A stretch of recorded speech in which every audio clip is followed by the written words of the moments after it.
Welcome to NMAX Civil Muthukani. In this video, we will talk about fraction and decimals. Question number 4 last subdivisions. இப்போ ரெண்டுமே mixed fraction, numerator இருக்கட்டும் denominator இருக்கட்டும்.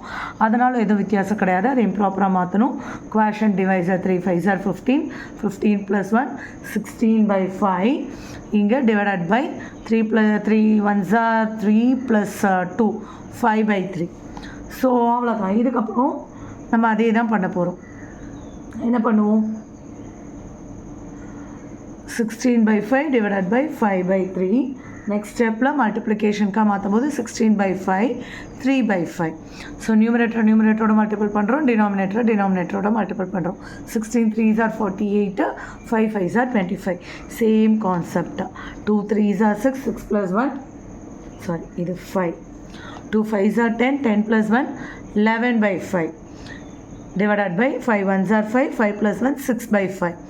So 11/5 divided by 6/5. So உங்களால் நான் முன்னாடி சொன்ன மாதிரி தான் ரெண்டுமே சேம் டினாமினேட்டர் ஒரே டேபிளில் கட் பண்ணால் இந்த இடத்துல கட் பண்ணிட்டு 11/6ன்னு போட்டுடலாம். அப்படி எனக்கு போட தெரியல அப்படின்னு சொன்னால் ரெசிப்ரோக்கல் எடுக்கும்போது 5/6 இப்போ கேன்சல் பண்ணிட்டு 11 1s are 11, 1 6 are 6 இப்படியும் போடலாம். பட் போக போக இதை கற்றுக்குங்க, ஈஸியாக இருக்கும்.